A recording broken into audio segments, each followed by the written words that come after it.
Welcome back to the motherfucking Cinestro Core gang. It's your boy Blacksby, aka number one Austin Butler Glazer. Here with Luis, AZ, and Gerardo, and today we're talking about a myriad of topics. Talking about the Bikeriders, talking about Acolyte from Disney Plus, and talking about the boys from Amazon Prime. Let's get right into it, guys. Let's talk about this great stuff that we got going on right here. So, How are we kicking it off, man? What are we kicking it off with? We're starting off with a follow-up of The Boys Season 4. The Boys Season 4 has gotten off to a great start with the most diabolical, the most chaotic, diabolical thing that we've seen in a long time. We've got, just to recap, we started off with I don't even remember what happened in the first episode. I'm not going to lie. That shit was going crazy, though. Just talk about this last one. Just talk about the most recent Anyways, what happened in season 4, episode 4? It was discovered, and we knew this was coming. It was discovered that Firecracker is actually a certified pedophile, certified patriot, certified pedophile. What? She a pedophile. Dot fuck him up. What was I say? I think they not like us. That was like remember how in our last episode we talked about how is the boys getting too political or not? Mm-hmm.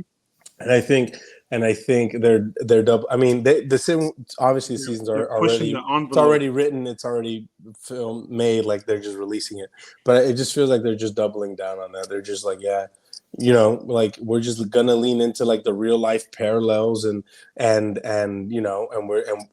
is what's going on. And often, life imitates art and art imitates life, and never is it more clear than in satire. So people are complaining about it. Either get over it or don't watch it because it's gonna get like even more obvious. They're complaining about it, but it's been around since at least season 2. Mm-hmm. Bro, no, super season 1, border crisis and shit. Yeah, I know season 1, but season 2 is like for me when it got like very overt. That's true. That's true. It couldn't have been more plain that they were making fun of that side, and people were like, "Yeah, this show's so fucking right leaning. I love it. I love us." Yeah, sure, brother. Sure. This show that makes fun of capitalism and corporations and kind of the globalization is definitely right leaning. Yeah. No, I agree, but it's just like shut up. Like it's if you think it's bad now, it's gonna get worse. So if you're already like if you're pushing against kind of like what the show has to say about any of these topics, then just don't watch it because it's not gonna be like, hey, you're right. You're right. Everything, all those ideas that you've had, all those things that you feel, you're right. It's not going to do that for you. It's just going to keep making fun of you for defending pedophiles who claim they're born again Christians. Exactly. Christians, alleged Christians. Motherfuckers, some liars, bro. No, it's just great seeing how the cognitive dissonance between people in real life and what's going on in the show, because they're like, oh, Firecracker, oh, she's so hot, and as soon as she comes out as a pedophile, they're like, ew, it's gross. But like in real life, they're supporting. She's still hot. She's still hot. She's a bad person. Yeah. She's a piece of shit. I didn't say none of that. I stand on it. I stand on business. Yeah, she is a terrible human being for sure. Everyone's like, oh, but she's still good. She turned to Christ. She's good. Bro, you know how many? There's no way people actually believe that. There's no. I tell you right now. I feel like if I tell you right now, bro. A couple. If I tell you right now. Do you know how many of your pastors? Do you know how many of your pastors are actually some real pedophiles for real? Go look into your church, my nigga. Like you're gonna find out. Anyways, that's a story for another day. That's not what this podcast is about. We're here about film and television. Podcast. You can catch that at another day. You're gonna catch that somewhere else. But no, it's just crazy how people can see the parallels happening to real life and still be oblivious. I don't get it. I don't understand how you motherfuckers like this. What's his name? Dr. Merckx just got caught. Dr. Disrespect. Dr. Disrespect. You're confusing two different people. Both of them the same nigga. They're both pedophiles. They're both going to jail, allegedly. Yeah. Alleged pedophile. Alleged. Dr. Merckx and Nick, whatever his Dr. Disrespect, Nick Merckx. Both of you niggas is going to prison. That boy was messaging young minors on the Twitch whisper chat. and like The Boys, like, which we were talking oh, about. Right, just like The Boys. Yeah. They're just like, he wasn't messaging minors. Oh, it was just something. It was just casual chat. Oh, look how they're making excuses for literal pedophilic individuals, and look how they're making excuses for a firecracker because she quote unquote turned to God. This is literally real life playing out on the it's what I had mentioned last week. It's just like it's good. Satire is hard to do just because it's so nuanced, right? And it's like when you're talking about real life, real world issues, right? Oftentimes I can get a bit preachy because it's like I'm already dealing with this shit in my day-to-day life. I don't need to see this on TV done in a poor way, But that's one of the good things about The Boys is that the satire that the whole thing is satire, but it engages in it, and I think in a very clever, very interesting, fun, and funny way. One thing that I was gonna say, just to kind of move on from that topic, we didn't really discuss kind of like what the episode is about, but essentially it's Firecracker gets her new show called Truth Bomb, where basically she's trying to expose Starlight for her like little adrenochrome parties. Meanwhile, Huey's kind of dealing with the whole fallout with his dad dying, and then but most importantly, Homelander goes back to visit the lab in which he was kind of like created, and I wanted to touch on that point a little bit. I just wanted to mention how I think that in this episode, that kind of whole plot, C plot or whatever, B plot, whatever it was, it's more like the A plot to me. Yeah, but I think that's basically like what this show is, and I think it needs to focus on that. Just kind of like Homelander being a kind of a I don't want to say he's a psychopath and he's evil. He does these horrific shit.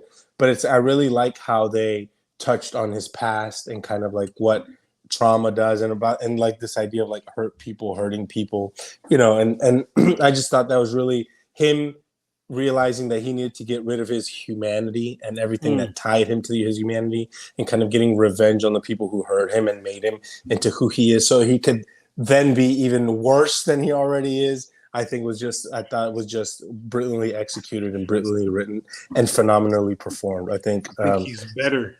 I think Anthony Starr needs to win that Emmy. And that shot of him in the elevator with blood on him. The blood. Amazing. The stars and the stripes and the blue, white, red, and white covered in the red, white, and blue covered in stars and blood. I just think it was amazing. It's a similar shot to season 2. After he was when he was in the forest after with the whole Stormfront thing, he was covered in blood then too. So it's just good cinematography, bro. They shoot this show like almost like a movie at times. And it's really they have the money. They do. They absolutely do. And that's one of the things I like about The Boys. Just the way it's shot, just the way it's written. I've known Eric Kripke from Supernatural. I know he's got what it takes to make a good show. It's just I need him to make sure he keeps at a certain length because Supernatural was too goddamn long. But yes, quick question. Question. So all of my shit has been bugging for the past 9 minutes of recording. Quick rundown of everything we've covered so far. I got AZ was stuck in the Phantom Zone. So I was fighting for my fucking life against the woke mob. I know. They're out to get us, bro. AZ was I'll tell you what, brother. We were talking about how the boys and how Firecracker is a pedo. And how about how good that reflects kind of modern society life. And about how especially with people, recent allegations and about this is from the year ago, so it's crazy timing. And about how people kind of like blindly follow people they look up to and admire despite like the horrific shit they do, like pedophilia or whatever, and then I talked about the kind of like how the Homelander scene about with the scientists and all that stuff. That's something I definitely wanted to talk on. Go for it. They need to just I will seriously find some way. I don't care how I have to do it to get an Emmy to Anthony Starr's door. Like that that was the scariest fucking shit I've ever seen. That was so incredibly uncomfortable. First of all, when he brought the cake, I knew some shit was going down. But when he said Fudgy the whale, I was like, you've never said Fudgy. You've never said that in your life. No, he said, Frank, get in the oven right now. And I was like, oh no. I was like Bad Ape in War of the Planet of the Apes. I was like, no, it's over. It's fucking over. He lasered that man's penis off. I thought he was just gonna like chop it, but I didn't think it was just gonna like straight through. God. I mean, that's why it makes sense that the show's only gonna be 5 seasons, because we're getting to a point where Homelander, he's breaking. It's just building and building and building. Like after this, he's gonna lose his humanity. That's the whole point, was for him to lose his humanity, so he can, so he doesn't feel guilt and shame and empathy and stuff like that. So it's like once he gets rid of that need for love, or that need for love, yeah, exactly. So it's like once we get rid of that, once he finally is able to disconnect from that, kill Ryan. It's like, what do we do exactly? How much worse can he get? I think honestly it's going towards the direction, because I feel like, and this might just be like, fridging, but in a show, but I feel like if they kill Ryan with Butcher on his last legs, that would be a really interesting final confrontation. I would really love to fucking see that. If I don't know about interesting, he'd just kill him. No, he just kill him. Mostly, that's what we're leading up to. It has to happen. Because how if you think about else do you push? Butcher to that same level of loss. Exactly, Gerardo. And I'm thinking that as well, because if you think about it, right, the only way that they're saying, they're building it up so fucking much where Ryan is the only way with Homelander, Ryan this, Ryan that. And even though Ryan has a reason to, not feel the same type of way he does about Butcher towards Homelander, and, look at him as more of like a fucking madman, right? He doesn't have the same like long running vendetta, the same like driving desire to kill Homelander, to where if we watch that, that whole character development with Butcher, and then Ryan comes in and takes that, it wouldn't really feel as well put together, in my opinion. I feel like it would just be like blue balling essentially. And I feel like a real good gut punch, a real good subversion of like that whole expectation of, they're going to do A, B, and C to get to D, is if they kill off Ryan and they get that final tipping point for Butcher where he just like full on has nothing left to lose. Yeah. I want to see that. I want to see that. Because right now we got it.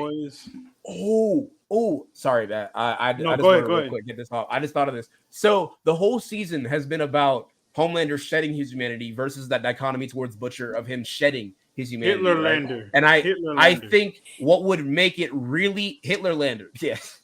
What would make it really, really interesting is if you build up, Butcher gaining his humanity back with Ryan and everything, getting that semblance of a world where, he has something to live for. And then you take that. Yeah. And then you take that away from him. I want to see that. I want to see scorched earth to stay alive. That's what I want to see. I want to see him completely snap. Mm-hmm. That's what I feel like. I think that's what we're leading up to, right? Yeah, that's what I really want. I would love that. It'd be fantastic. It would suck to see Ryan die, but no, if it happens, no, it wouldn't. Who gives a fuck? I'm not. I don't like seeing kids die at any form. I think that's great storytelling. Stop being a coward. Kill the kids. Well, AZ in fake and not in real life. Right. Correct me. Just play pretend. AZ, correct me if I'm wrong, but doesn't every member of the boys in the comics, doesn't every member of the boys like fucking die except for like Huey? Just about, except for the Deep. Oh, exactly. You mean like the actual? No, the boys, not the 7. Well, the 7 too. Yeah, everyone dies in the 7 too. Yeah, pretty much everybody dies except for Huey. Yeah, except for Huey. Yeah, Huey's the last one standing. And in the show, everyone's gonna live except for Huey. Huey, except for Huey and what's it called? And Starlight. Inshallah.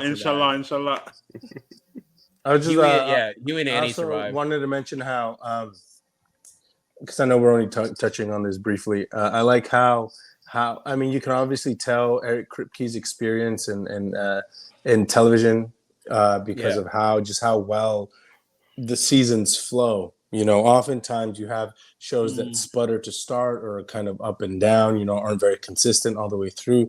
But Eric Kripke's extensive experience with Supernatural and other shows before that is is really obvious and very apparent because it's just like episode after episode after episode makes sense and flows and picks up where the last one left off, and it's just like, yes, okay, he knows he's a very capable television maker, and it's just nice. It's nice to see that, because oftentimes you get people who come from film who then are trying to learn to transition into TV, or you get people who just who are used to making 20-25 episode seasons, then having to condense it to 10, and you can really feel the pacing issues. But he seems to really have it down pat. So just props to him and the team. I used to think that like the hour-long durations were kind of hurting the pacing of the show, or kind of stretching out.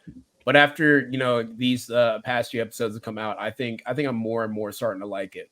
I'm liking how long the length of the episodes, and also last thing I wanted to touch on is seeing it's gonna like go horribly wrong for their plans, but and I want to see the repercussions of it. But seeing Firecracker get the shit beat out of her for that abortion shit, I loved that. That was satisfying.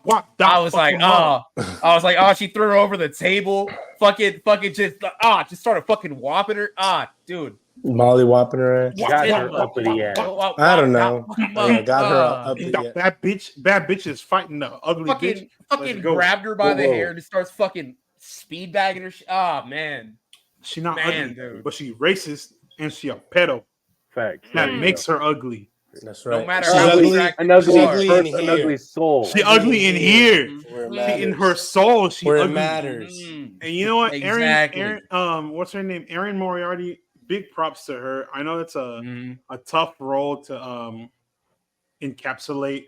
I know we've been on the fence about Starlight. I know she gets a lot of shit too. So just she does get a lot of shit. Stop bullying people on the internet, guys. Yeah, absolutely. They're not. This may be hard to believe, but like the characters they play are not real. They're real people. people. Actually, that's the thing. That's not that's not actually happening. The show, the problem. It's not real. People forget that these are real people outside of the shows that they're in. Erin Moriarty is a real person, and big ups to her. She's a phenomenal actress. Respect to Erin. We love her. Keep doing what you're doing. We'll see how the rest of the season plays out, but just let these people keep doing what they're doing. Let these artists perform and do what they're doing, because y'all know what the fuck going on. And that's all I got to say about that. Hey, earlier we had talked about how a season starts off a certain way and moves to another way. Let's talk about The Acolyte and how we went from moves to another way. Nice, bro. That's the best segue I got. I don't know how to transfer that shit. Anybody got anything else to say about the boys? The boys, yeah, what we got for the boys. Yeah, I think I've said all that needs to be said. I'm just waiting. Toma Capone, you a bitch. Yeah, Toma Capone's the only motherfucker y'all can bully on social media and it be okay. For reasons. I'm not gonna direct the hate, but if it happens, I am Zionist piece of shit. Fuck you. Yeah. A motherfucker. Anyways, watermelon seed, nigga. Watermelon seed, nigga. You know what I'm saying? Anyway. Shout out Carl Urban, my Billy Butcher. Shout out Anthony Starr, the greatest motherfucking actor to hit a TV show in years. Emmy Award coming for that man right now. Give him that shit. I want to see him in future projects. Do not cast him just as a villain. He's about to be in Mortal Kombat. He's about to be Johnny Cage. What are you talking about? I'm still on the fence about that. I don't know if I need it. I don't know. I don't know about it. I'm on the fence about it too, because Johnny Cage is my favorite. I think he's a great actor. He does not have the look. It should have been Glenn Powell. Yeah, should have been Glenn Powell. It really should have been Glenn Powell, dude. With that fucking weird ass start me on Glenn Powell. Smile he got. Do not start me on Glenn Powell. I'm gonna start glazing right now. Let's move on. Matt about to pull his dick out right now live on Matt, look. Matt, I hate to. I'm putting the B in LGBTQ. Let me go. Look, I will say, I think that's enough of that, and we should force ourselves on to the next topic. Nice. Give me string. God. We should string ourselves into the next topic. And you know why they let me? You know why our corporate sponsor tells me to do the segues Why? That right there. Bro said we should force ourselves. What do you mean by that? What was yours again? No. You know when it's something starts off some way and then goes another way. It was much Anyway, better. It's good. It's good that all four of us are on here and talk about the Acolyte because I think we're pretty split down the middle. I think We two are, of us, 1,000. and We Graham's actually not are. here, so we wouldn't. Yeah, we can't Graham. remember y'all. Graham But- would have been glazed. Was been saying some other shit. Yeah. So you know what? It's okay. We have different opinions. I on think the it's fair to Acolyte. say two of us loved the episode. Two of us were like, whatever. No. about it. Let's start from Two the of top. us have common sense. Shut We're up, wise. bitch. We Shut know. up. Oh, We're on to your God. tricks, Disney.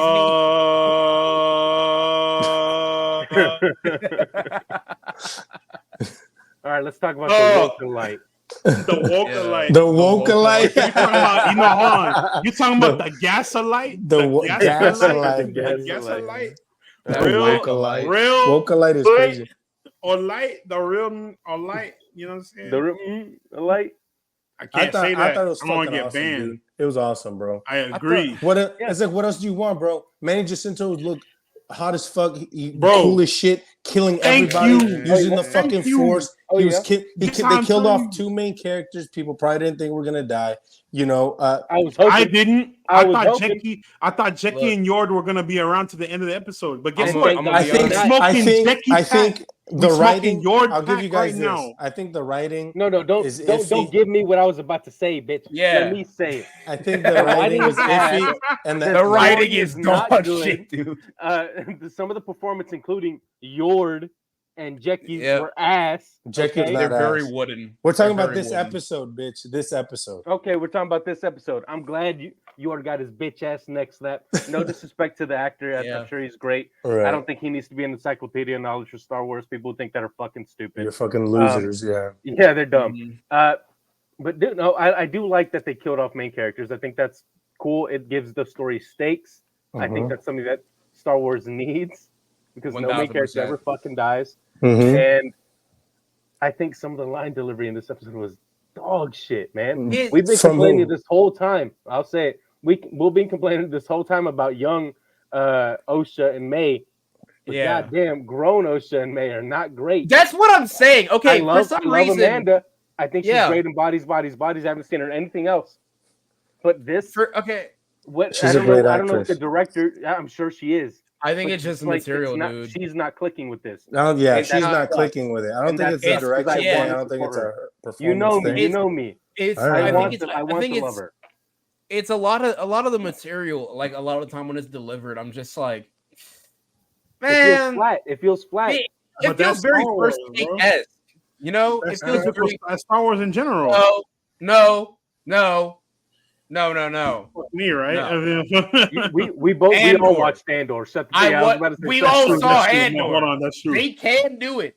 Have you watched can do it. Ahsoka? Have you watched Obi-Wan? Have you watched Yeah, but the thing is, Mandalorian season 3? Sure. Mandalorian- That's all been asked. Mandalorian We has some should be incredible steering performances away in it. from that. They have had time to learn Exactly. and to do better, and they're not. Yes. And that's what bugs me about this show. They've got yeah. great combat. They've got great. Mhm. I love that they're on practical sets. The effects look great. Some of the actors are fucking killing it, but Yes. it's not all there. And that's why I can't truly say that I love this show. Real niggas. And I hate that I can't. And I wish I fair. could. I think I'm- honestly, I do. Yeah. I'm a die on this hill, and I think it matters a lot. I think that when it's all said and done, at the end of the day, when the show is over and we see what the big reveal is, or the grand plan, or what the whole point of the show was, Mhm. I think we'll be able to be like, okay, I hope forgive so. all that stuff too. I hope so. Because I think Because because right I now, think Shout right now, out I'm Kamir. just at a point with the show where like every time that I try week to week to like look forward to an episode, I watch it and then I'm like, wonder what they're gonna do next time. It's never like oh boy, I can't wait. Hot diggity dog, more Acolyte. I don't have the same energy I get from like The Boys or Waiting on X-Men 97. All these were like really well made Bro shows. said, Even with Andor, I felt that week to Don't be week. mad, I was Kadeem. excited, right? Bad Batch, I even felt excited. This just something about it just feels very two-dimensional. It doesn't feel like it's You're a really hater. doing The writing. anything. What about it? Like You hate like women writing. led shows. I think it's That's not true. a combination of the writing as well love as just like hate the black act, City. like women, bro. Just say that. well, Ooh, well, don't you know, say two that. things can be I true at love once. Io. But the thing is, He said two things. Jesus, no, I'm just joking. I'm just Nah, joking. I'm he's just joking. joking. He's joking. But Easy. but the thing is, like, No, I get what you're saying. That's Like- fair. like I feel like it's a combination of the material itself and the actors not connecting with it. Like I don't believe Okay. I a can lot see of the that. words when they're delivered. Like for Mhm. instance, the dude with the fucking Killmonger dreads, right? I I forgot hate his that name. shit. I can't Yours. remember I his hate name. that fucking Yours. haircut. Yeah, Nah, yeah. I let think me- the Lord guy's and, good. I hate that motherfucking Yeah. haircut. Yord is a good actor, but that shit is trash. Anyways, It is. continue. But the thing is, with it's not at all that actor's fault because I No, feel like I've it's seen his him in other character. things and It's his he's character. amazing. His character's barely a character; it's a cutout. It's like a description on a Star Wars wiki. It doesn't feel like he's And I anything. forget who besides said it. All this characters- But they're like, really hard no, ass. shut up, all shut up. He's characters like, they're are all archetypes, archetypes. They Archetypes are. can Yes. be fleshed out. They can be Yeah, interesting, sure. Exactly. and they're not in this. Exactly. Like cares? it was at a point where him and that little Padawan, Jackie. who it seemed like the My it coach, seemed like Jackie, it bro. seemed like their whole entire character trait was Yord's character trait was I'm a hard ass and a stickler for the rules, and then the Padawan's character trait was I'm a stickler and a hard ass, but just slightly That's less not. than this That's other dude. okay. It- Stop. it's- that's That how is it not feels. true. No, you That's can't. how it feels. That's She's not. more You kind can't- and But caring. you I'll give can't her say that. that's how it feels when that's not what is being shown on the Art TV art at is all. subjective. But you Art can't is be like subjective. she's a hard ass and a stickler when not once has she ever been a hard ass and a stickler. She's a Padawan and she's a kind of like follows the rules because Indoctrinated she has into to her- and indoctrinated. Yes, but that doesn't mean Yeah. she's a hard ass. She's empathetic. She's willing to think outside the box. I think She's willing if to anything, listen to she's in the OSHA. middle of Yeah. the road of She's sure, Yeah. but she's a lot more Jordan, nuanced and a lot more Yeah. what's it called, complicated than Yord is, for example, or May even for that. While we're there, I don't know. Yeah. I don't know. But that's I just think it's so interesting. I think it's so interesting how on so far on different ends of the spectrum, people are on this show. It's very weird because either people are like, or people usually fall somewhere in the middle and either lean towards kind of like it, then kind of dislike it. This one, it just feels like people are like, this is the worst shit I have ever seen in my entire people- life. and a lot are of people saying that sure. just hate black people. I meant just and casual, women. right? That's but I just fair. mean just casual fans are just like it's just like not there. Yeah. Whereas Yeah. other people are like, this is amazing, this is awesome, and I other do people think, call it the woke-alite genuinely. yeah, exactly. The Wokalite is crazy. And I think called it the Gaskalite because that shit turned up. and look, and I think that this is the perfect example. The Revenge of the Sith is not the greatest movie ever made. It's not the greatest film. The writing is horrendous in that as well. And it was criticized for a lot of the same things that we're criticizing the Acolyte for today. But we look back on that incredibly fondly because we were young, because it's nostalgic, because there's a lot more good to it than there is bad. And I think being such a stickler and being like, the writing's bad and the delivery is dog shit. It's just kind of like that action. It's almost like my brain has developed and I've seen them do better in other shows, and I'm really disappointed that they're not doing it now.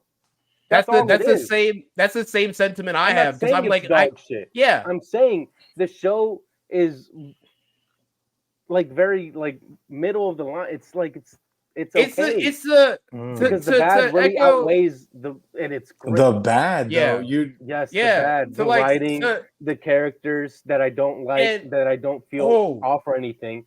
Luis, the fighting doesn't make up for that. It does, though. The same and way the I'm mystery. doing the show, the same way I'm doing the show is the same way I view Invincible, right? I'm like, it could be a lot better.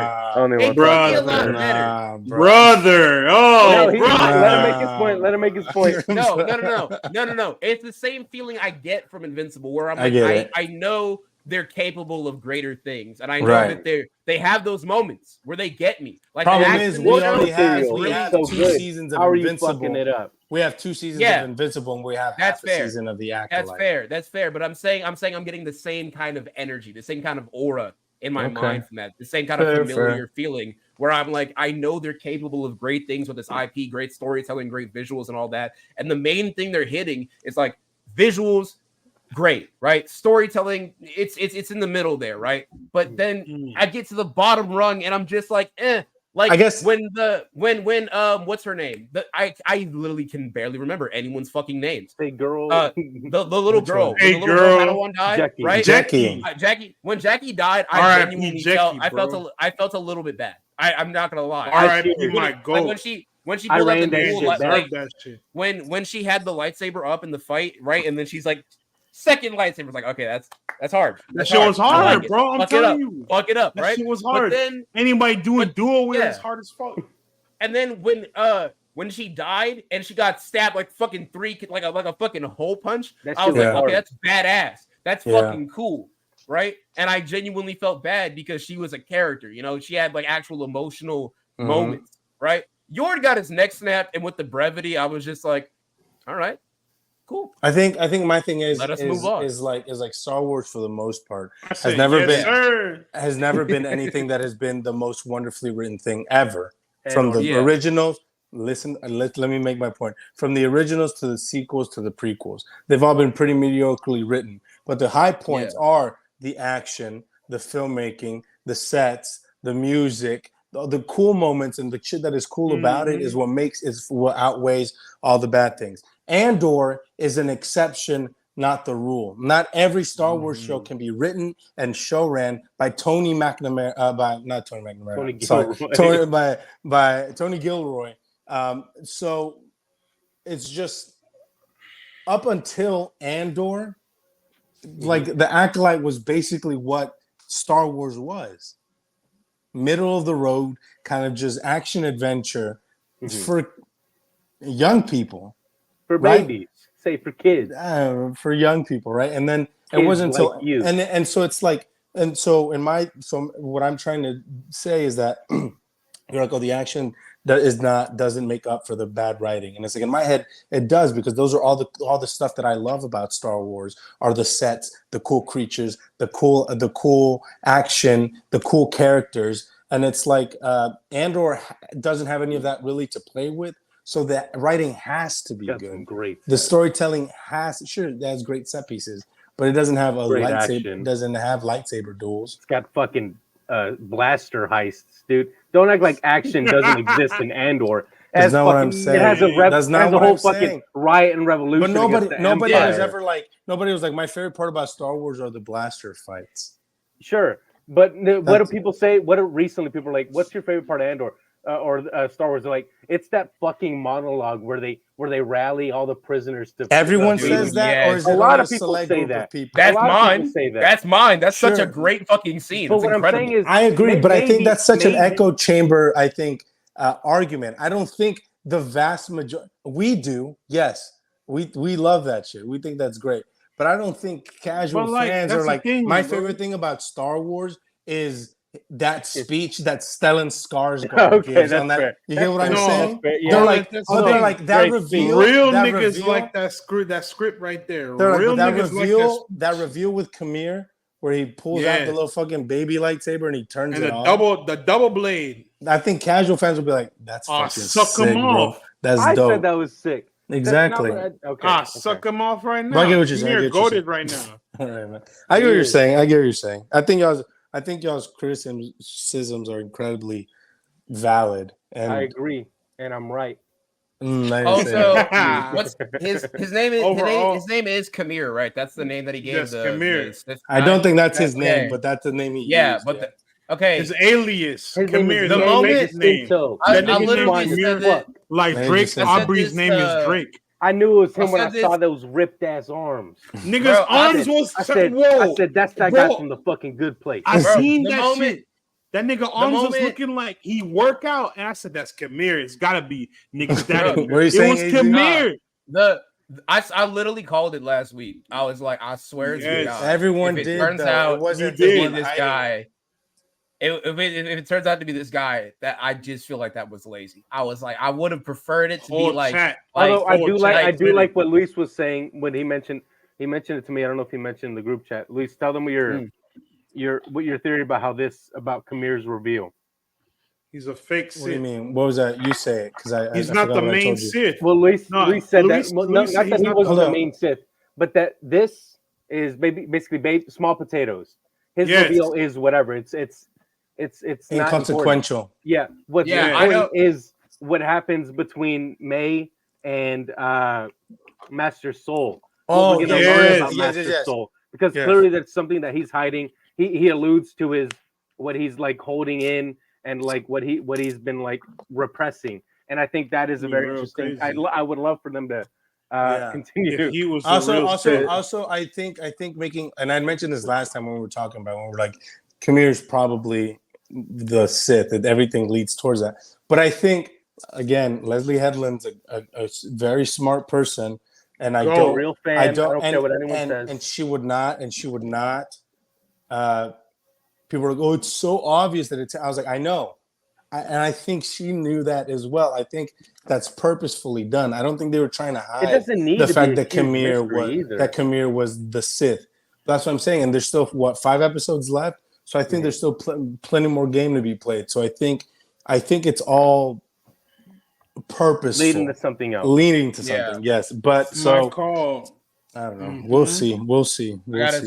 My call is that we're in for a wild ride. This is not the end. Yes, Kamir may have been exposed as that Sith, but that's not the Sith. There may be more that we're gonna see here in a couple episodes. Good. I also really like the theory that people are saying that this might be like an origin story for the Knights of Ren. Exactly. I think that's pretty cool. Mm-hmm. But it's probably not gonna happen. So we'll see. We'll see where this ride takes us. Speaking of rides, bro, let's talk about the wild ride that we went on with the Bikeriders. No, that's a different episode, I thought. Oh, we were doing this one too? Yeah. Mm-hmm. Oh, my bad. Yeah, cut that, Frank. Frank. Cooking. My bad. Frank Jr., cut that shit. Yeah, Frank. Don't let him disrespect my segue. And mute his ass right now. Mute that motherfucker. My fault. That's so funny. Every time you do that, so funny. That segue, bro. We're talking about the Bikeriders, bro.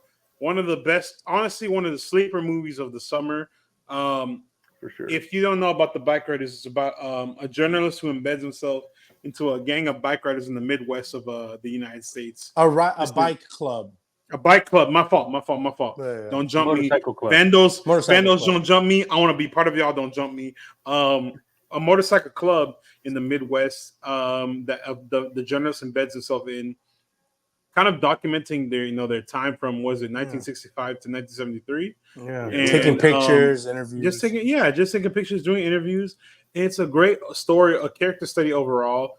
But the problem is that everyone's going to sleep on it because it's not really marketed as well as it could have been. I mean, the movie itself is based on a book that was given to Jeff Nichols by his brother. Yeah. Just like a picture book of a motorcycle club. Yeah. And then Jeff Nichols was like so inspired by it. He was like hell yeah. I got an idea for a movie based off of this. and I think that that's the main thing about this movie that I really like is I really love how it encapsulates kind of like this aspirational quality in it. I mean, I'm speaking for me personally, but you can't walk out of that movie and I'd be like, fuck. No, I need to buy a fucking motorcycle. I need to buy a motorcycle. That's how I was. I need to start a club. I'm buying a motorcycle. Me and the boys when we end this episode, bro, we all got our motorcycles on the shopping cart. We're buying that shit. We starting a biker club right now. All of us, nigga. You too, nigga. Watch the movie. You're included. When you watch this shit, you will understand. Watch the movie and you'll understand. You can buy that shit today. I did. I genuinely did actually forget this movie came out though. I'm not gonna lie. I remember literally He bull ass nigga. Lame bull. He only likes cartoons. Look, Fuck that guy. okay, like, but if it was a cartoon, he would watch that shit opening night. Probably not. I'm gonna be honest. I bet you because it was rewatched the promoted. fucking Princess Mononoke on the big screen, pussy. I did. Princess Mononoke. That feels like a personal attack. It was accurate. And it's a great film, so go fuck yourself. It is. I know. But this movie, I will say, I definitely think the marketing 1000% hurt this movie because it came out with a trailer, like maybe like in a 2 or 3 minute YouTube ad, like right after the writer's strike ended, is whenever I got a commercial for this, and then I just never saw anything else about it. And then it said now playing. It was held. They held on to it because of the actors strike, the strikes. Yeah, and I figured that's what happened, but. Then, like several months later, right, when it finally came out, I finally saw like one commercial that said now playing, and I was like, oh, cool. And then I just forgot about it. To be fair, I don't think the trailer was not the best thing because I was excited for the film just because of everybody involved, but I don't think that trailer did what it had to do to get people interested in this film. I think it undersells it quite drastically, in fact. Really? And you're actually in for a much different, much better experience when you actually go watch the film. So I said the marketing for this movie sucked. Yeah, I'm not gonna lie. The marketing for this movie was not good. However, once you push the marketing aside and you actually watch this film, it's a phenomenal film. It's a phenomenal character study. Jeff Nichols cooks. Everybody in this movie cooks. It's well written. It's well acted, and I think this if it was marketed properly, this would have the potential to be one of the films of the summer. Because, like I said, we got a slate going on with what's it called, Deadpool 3, with the Deadpool and Wolverine. There's a Nosferatu coming out. There's all types of good movies coming out this summer, going into the fall.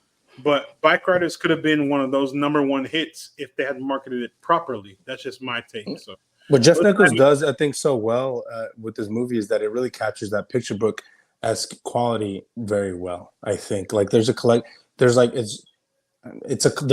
multiple shots in this where you're just like, wow, that's awesome. Yeah. That's really cool. That's really cool. That's so sick. And you're just like, yeah, I see it. And they look like beautiful pictures on screen. But man, I think it's just like, and I texted you guys this. I was like. So, I'm a big fan of like vibes movies, like this movie is just like a vibe, the whole aesthetic of it is just very alluring to me, and I'm a big fan of just dudes looking cool, doing cool shit, there's a lot of smoking, a lot of drinking, a lot of bike riding, a lot of riding, it's just my like type of shit. Yeah. It's really well made, and I think the cast is all Austin clicking. Butler, the new Marlon it's got Austin Butler. They're saying is Austin Butler the new No, you're James right. Dean. Let's talk about James Dean. Let's talk about that. Let's talk about how Austin Butler is the next superstar. Austin Butler has made a name for himself going in through different movies. Obviously, Disney he had Channel. Elvis 2022. Yeah, Disney He was Channel. in Kingdom of the Planet of the Apes too. He was the main ape. What the fuck was he doing in Kingdom of the Planet of the Apes? Austin Butler was not in Kingdom. He was in Noah. That was not Noah. Who was the another white boy? Another white boy. Wrong white boy. You must think white boy. Suck a white boy. Austin Butler was in Elvis. Bikeriders. Owen Teague. I crossed my white people. He was in Dune Part 2. He was in they all look alike to me. Air. He's in Masters of the Air. He's in Once Upon a Time in Hollywood. Austin Butler is making a name for himself, and I love Austin because he's a phenomenal actor. He's got that je ne sais quoi riz about himself. He's got. I think this film uses him very well. I think he barely talks. He doesn't. He has maybe 20 lines in the whole. That's not my boy Benny. But I think I could hear a little bit of that fucking fade Rautha, and I didn't like it. Yeah, and that's what I was gonna say. Is I think that no. He had the Elvis accent too. I said, "How you doing?" I was like, "Elvis, hell yeah." I think that's how films should. He's a very visually striking man. Like he's a hot dude, right? He's got he's a very physical presence. Yeah, and I think Jeff Nichols really leaned in to that, and I think that's the best way to deal with Austin Butler in a film. Like he's a super, he's a movie star, right? You like he holds your attention. He takes this. He doesn't have to talk. He doesn't have to do much. And if he's just sitting there smoking a cig, looking hot, triceps, looking like, cool, okay, I see it. you're just like, I get it. This is a vibe. I understand why Kathy, Jodie Comer's character, I get why she fell in love with him. Exactly. And it's like, I think understand the vision. And then you have a centerpiece like Austin Butler, and then surround him with Jodie Comer, who I bought the accent. I was locked in. It did not bother me once. That Midwest shit. The moment she started, I was like, I'm in. Tom Hardy, same thing. He did his stupid accent, and I was like, yeah. This is the one time it worked. The one time it worked. Exactly. Was it that Eddie Brock kind of voice where he's like vaguely New Yorker? I think Midwest accents are fucking stupid. Just but it was accurate. It fit. I think this movie definitely sounds like it has a lot of strengths. I do like how you were saying, Luis, how Austin Butler, I believe he's the main character, like the journalist, I'm assuming. No, he's that's Mike Feist. Mike Feist is the journalist. Mike Feist from Challengers. Yes. No, Austin Butler is Benny. He's one of the main bike riders. The main club members. And it's actually one of the kind of like the thing that pushes the plot forward is kind of Jodie Comer's character and Tom Hardy's character kind of vying for his attention, you know. And there's and look again, Jeff Nichols playing to his fucking crowd, to his audience.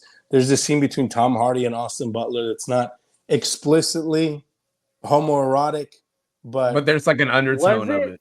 Yeah, the one where he's telling him to take over the bike club. No, the part where Tom Hardy was like, Benny, if anything, that felt like paternal to me. Benny, I need really? You. Oh, yeah, must have been just my sick mind. Yeah, it was your bro. No, you're right. Luis, you're brain right. virus, dude. Benny said. Benny. Johnny said, Benny, I need you to run the club. Because, but just the way he was like kind of like leaning in. These new guys. He was literally like right here, face to face. Bro was literally men can be intimate and close without being gay. It's okay. I get it. I know, but I'm saying I think it was played up like on purpose. Yeah, I have seen a lot of like tweets and social media coverage about like this gay, this like the gay undertones of the movie, like just different people saying how there's like an allegorical element towards like embracing who you are, homosexuality and all that, and queerness. Sure, could be. Yeah, if people read into that. Art's definitely it's one of those things that's up to interpretation. And I'm interested in seeing this movie and seeing, if I pick up on those same sentiments or if I, have like a different take of it. This isn't I saw the TV glow. All right, it's about cool guys riding bikes, bucking shit up. I just want to shout out the actor called Toby Wallace. He plays the kid, which is the guy who kind of usurps Johnny and takes over the club at the end. I think he's a great actor. I think he was underutilized in this movie, but he's really good, and he's in a movie called The Royal Hotel that came out last year, which is or earlier this year, which is a really, really, really good movie. And I'd suggest everybody check that out. He's really good. Bad things to happen to him. He a bitch. He's real. No, he a real bitch. He real as fuck.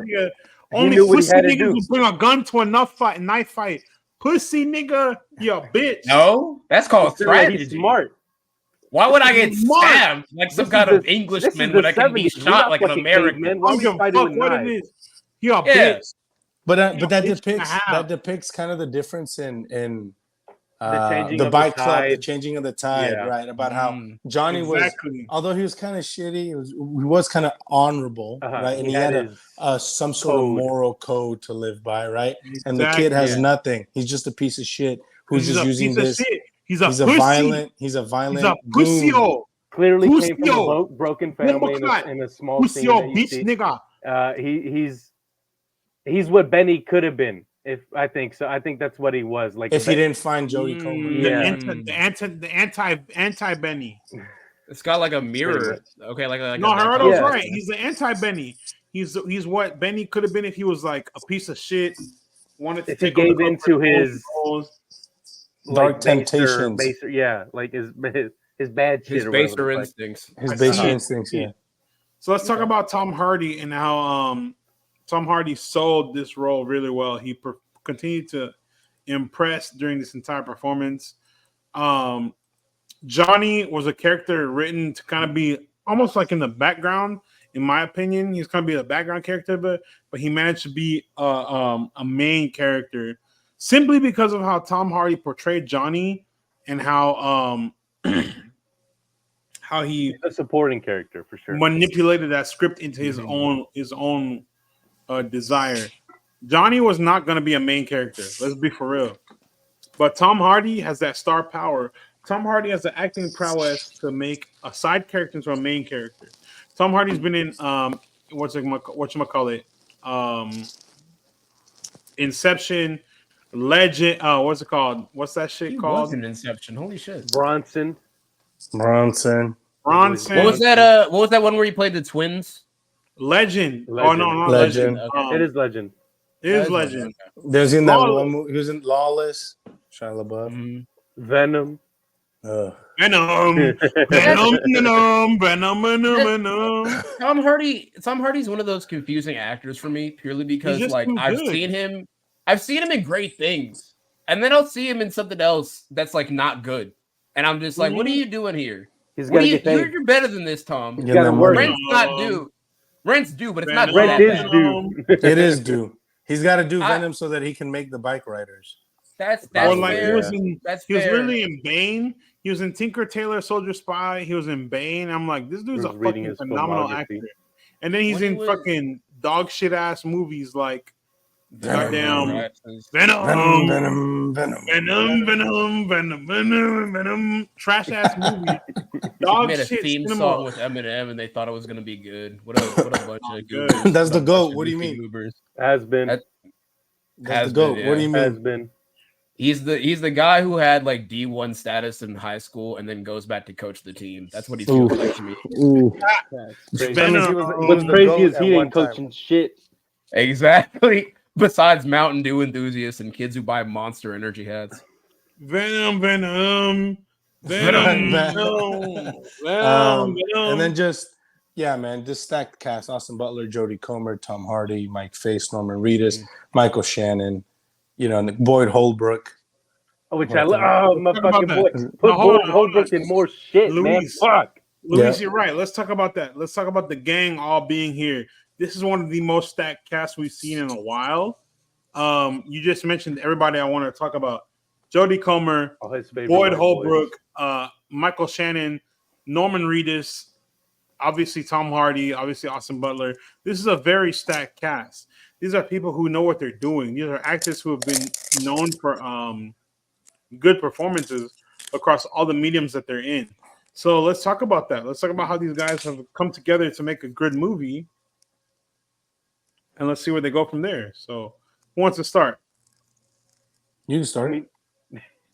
Okay. You already know me. I'm finna glaze. Go ahead, Arda. I didn't know you were about to say something. I was going to say, I think this is I think it was a good collection of character actors, which is what I would call them. Because what do you see Michael Shannon starring in? Not much, but he's great as Zod. He's great in Knives Out. He's great in that movie about that fucker who has visions of the tornadoes and Take shit. Shelter, which is another Jeff Nichols movie. Oh, that's it. Yep. We'll see. This is another James Gunn scenario. He's bringing a pretty solid Megatron. I didn't even know he was Megatron. Either way, great actor. Boyd Holbrook, fucking. Oh, him and Logan is what I want to be. You love that. You love that character. The Wolverine. I said, oh, that boy got me. Does he play the main Reaver? Yeah. That's the metal arm. Wolverine. Oh, you didn't recognize him. The Wolverine. I did it. And he's in Narcos. He's great. I forget his name as that pig, but he's really good in that role. Who else do we have? Norman Reedus, who I don't love in The Walking Dead, just because it became a very, I don't want to say self-serving, but kind of like a parody of itself. Became like a bit too big for my taste. Yeah. But he was really fucking good in this. He stole his scenes. He sold his shit, and he became a really good, like a big part of the gang or the group or Red Club or whatever you want to call it. And I think he was great. Who else do we have? Fucking Mike Face, very, very small role. Very few opportunities to talk, but he was great. Yes, I love Mike Face. He's great, man. He's great. My favorite twink. Mike Faced is the blonde from Challengers. From Challengers. The My twink from goal! Challengers. The one who goes My dog. when he hits it. Challengers, bro. That's him. That's him. Oh, look He's at great. that little- He's He was a great phenomenal fucking actor. in West Side Story. I'm not Steven watching that Spielberg's bullshit. movie. Shut up. It's amazing. Who else do I we love have in Mike this cast? Face. Jodie Comer. I don't know much of her. Like I said, that She's a accent, Free Guy. She's in that That bullshit accent is ass free stupid. guy. but it's not because of her. It's because Free that's Guy's how they not that sound. And bad. it's not their fault. So that's my take. Nice.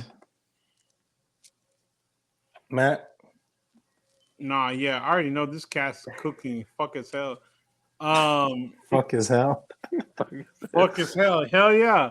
That's my my description. What an interesting use of the English language. Fuck. Y'all gonna have to co-sign that shit. I think we New got to merch, go bro. pros and Fuck as cons on hell. this. Merch. Fuck as hell. Fuck as hell. Yeah, Put on a new merch. t-shirt. I'm put down on a t-shirt. No, for real.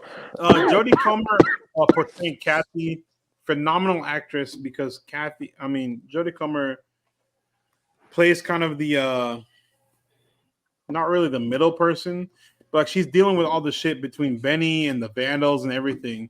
And Sure, of point of course, view Let's character. say she's the glue who holds the story story together. together. She's what she's the connects glue.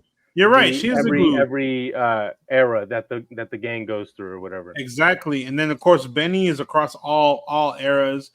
Johnny, Tom Hardy, he gets fucked up because of that bitch ass Toby Wallace. Fuck Toby Wallace. That's my nigga. But fuck Toby Wallace. Michael Shannon playing The Toby Zipko, Wallace cut. the Ukrainian nigga, or is he Ukrainian? Wherever he's Yeah, from. he was something like that. Some European ass He's country. Michael Shannon was supposed to be from like Latvia or whatever. Yeah, Latvia. Yeah. That shit that Dr. Doom is from Latveria. Liberia. Mike Faced, bitch ass, portraying What did he do to you? The interviewer, the documenter, of course, Norman Reedus, goofy asses and everything. Norman Reedus is one of the best actors in our generation, bro. I love Norman Reedus. Norman Reedus? I'm gonna be honest. I can't name more Yes, than like that's 3 my- projects he's been in. Fucking Norman goat, Reedus bro. isn't even the That's my fifth best dog. actor in this movie. That's like saying Stephen Ogg is the best actor in I our don't give a generation. fuck. That's my dog. Fuck Stephen Ogg. He's not even the fifth No, best fuck actor in this y'all. movie. Fuck Norman Reedus. He's Boyd great. Holbrook. Okay, He's great. Hold up. But come on. Boyd, Michael, Mike, No, let me Tom, finish. Austin, Let me and finish Jodie my. are all better actors than Norman Let me finish Reedus. my glazing. I love Norman Reedus. However, Boyd Holbrook, Tom Hardy, and Mike Face, and all the motherfuckers outshine Norman Reedus in this movie. But you Boyd said Holbrook best of They our outshine the generation. greatest That's actor of our crazy. generation. That's Yeah, crazy. That's wild. Hey, can't someone name use more that, than- bro. Okay, wait. There's the Bikeriders, there's the Walking Dead, and then there's that Walking Dead spinoff. That is 3 Norman Reedus projects. That is all I know. Have you Mine played is Death PT? Stranding. And that's it. Have you played PT, my brother? No, Is that out yet? no one has. It doesn't exist. Doesn't exist. Real not out. niggas have played playable teaser. Real niggas have played playable teaser. All On he the does is pick up a PlayStation. flashlight and walk. He's not doing anything. You don't know what the fuck going on. I do because I played it. He just walks off with the flashlight. Then it says Silent Hill. That's You it. know, real nigga game. He's not but he's not the greatest actor of our generation. He's not. Genuinely not. He's like A tier, I guess. He's I'll a put him great character actor, and I think Yeah. that's enough said on Norman Reedus. Do we want to Yeah. get into the pros and cons? Yeah. Go to the pros. Let's and start cons. wrapping it up. Sell this movie to me. Pros is fucking stacked cast like we got through. Mhm. It's a great story. You don't notice how long it is. How long He's is got it? great performance. 2 I hours. don't even know. 2 And hours. it doesn't feel like it, dude. It does not feel like 158. it. It doesn't feel like it. I'll It's be the great, judge of great that. performances from everyone. There's no weak link. There's no one who I was like, oh, that was bad. There's no fucking Christopher Walken as the Emperor. Like everyone's great. What else? What other pros? It's shot really well. It's got a very intriguing story. It makes me want to be a fucking bike rider. Those are my pros. Mm-hmm. Yeah, I think likewise. I think acting's great. The direction is great. It looks beautiful. It's it's a good time. Like it's just like you really like all the characters. You're invested in all of them and their relationships. and you're just like you're really concerned care and worried about what them. happens to them. Yeah, you care what I happens really to wanna them. buy a motorcycle for real. It's just like it's very aspirational. You're just like, man, they all look cool as fuck, and this looks like a dope ass life. I want to be them when I grow up, and it's just like but it's Even just cockroach chubby ass is cool as hell. exactly mutton chop His name ass. is Bitch. Cockroach. Yeah, It was awesome. Yeah. It was awesome. It's a Cockroach, great cool film. ass, one chop ass. you can have a good time finding out why they call him cockroach. It's really early on, and it's great. It's The awesome. motherfucker eat bugs, dirty nigga. Stop giving it away. You gotta let AZ bro. figure this out, No, man. fuck I them wanted niggas. that You haven't review. seen it yet. If you ruined haven't it. seen it, that's on you, a bitch. Matt, stop. Put that drink down. Put that drink down, man. Put that. Never, Put that Henny Creep down. past the threshold. never. I never put this Hennessy down. I'm All gonna right, Matt's being skipped for the pros. Let's go to the cons. For me, Yeah, what are your there's cons, none. Matt? Fucking great movie. my Cons, I would say probably just like there's just some characters that I was like, man, I wish we could have had more time with them. Boyd Holbrook's character, I wish we could have had more time with. For just because I really like him as a performer. I think we could have gone a little bit more into the kids kind of background. It was just kind of like, here you go, he's a bad guy. Here's why he's bad, and then he does what he does, and it's so just kind of like. But other than that, I mean, It's surface level, but that's what they know about him. That's all they need to know, and I think that's why. Yeah, and it's told from her perspective, so I get it. I know, but well, that scene isn't because she doesn't know about his background. So, but I mean, hey, it's a very like I'm nitpicking, but I mean, I don't have anything bad to say. Yeah, I have to. It's awesome. Great film. Matt, our con, the trailer is ass. No, I agree. Yeah, I'd say con, having not seen it, that is my biggest con because I did not even know this movie was out. My biggest con is that the marketing was dog shit. Mm-hmm. This is a good movie. What the fuck you mean you can't market a good movie? You motherfuckers, bro. Put this shit. It's so simple. Put a motorcycle on a poster and put Austin Butler on that motherfucker and let niggas look motherfucker. at that. Simple. That shit is. Put Austin in some assless chaps. Put that cardboard cutout in a movie theater and people gonna watch it. Hell yeah, baby. I'm taking that cutout. Only I don't think they're not seeing that. It's mine. I'm the number one Austin Butler glazer. That's fair. I glazed the fuck out of Austin Butler. So when I saw that shit, I was like, I'm gonna watch it. But niggas is not putting that shit in the theater. How the fuck are you supposed to watch a movie if you're not putting it in the theater? Fuck wrong with y'all? Jesus Christ. Anyways, let's get to our ratings. What ratings you got? Let me tell you about the 8.5. 8.5 out of 10 for me. It's a 9. What'd you give it? 9. 8.5. I give it a 9, man. This is an almost perfect movie. The only thing that wasn't good was that I didn't see enough of them, and I think that's a great criticism. Luis, to want more is what you want. Having not seen this, how the fuck did Gerardo have a higher rating than both of us? That's crazy. What do you mean? Because he liked it slightly. Gerardo said a 9.0. We had an 8.5. Having not yet seen this movie, I will say I'll give it an 8 from what you guys are saying. Nice, we sold it. And I'll give it's an 8 in terms of how much I want to see it, and I'm definitely probably gonna watch it later tonight. Probably just while I wait for the boys to come on, kill some hours. But it does sound interesting. It's awesome, shit, brother. It's amazing. It's good. That shit making me want to ride a motorcycle right now. You don't need to be on. You don't need to be in a vehicle right now. Yeah, baby, you need to be driving behind the wheel. Someone get some keys to that man now. Some keys. Get this man his key. Give me that shit right now. Get this man behind some heavy machinery. Baby. Fucking T'Challa comes in and he's like, someone get this man his key. Get this man a motorcycle. Engage all defenses. Get this man a motorcycle. Somebody on a heavy machine. Get this man. He said, evacuate the evacuate the city. That was a great engage all defenses. Anyways, follow Backstage OL on all social media for your latest news and stuff. Big ups the Mandem. Big ups Backstage OL. The Mandem. And follow yours truly, Tauricinho. It's me. That's me. I stream. Eventually, we're gonna be playing something. Mark my words. I just gotta finish a video and then I'll stream. Follow the divers with all of us. Twitch.tv. I actually don't have Helldivers, but I might. Yeah. Follow my brother on the YouTube, on the Twitter, TariSingo.com. Tap him with everything he got going on. Thank you, Luis, for doing that shit for me. I got you, bro. I got you. No problem. That's what we're here for. Appreciate you, brother. With that being said, another thrilling episode of the Cinestro Score is in the books. Huge thanks to everyone who tuned in today. To keep up with the excitement, following us on all platforms at Cinestro Core. We've got an epic lineup. Oh my gosh, I can't talk. An epic lineup. Is that a Zin pack? No. We got an epic lineup coming up. Get distracted. Stay tuned. We've got an epic lineup coming up this year, so stay tuned so you never miss a beat. Remember to smash that like and the subscribe button so you never miss a beat on the Cinestro Core. Show some love by leaving us a 5-star, stellar 5-star review wherever you catch this podcast. Spread the word about our podcast and YouTube channel far and wide. Share it with your friends, family, and your entire network. Y'all support means the absolute world to us. And until next time, we'll catch you on the next episode of the Cinestro Core. Peace out, girls.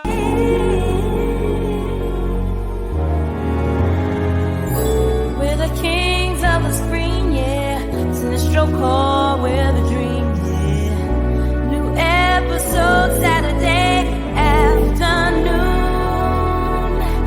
We in your ear, that comic book crew. More good it takes, what we do. Cinestro Core, we're the crew.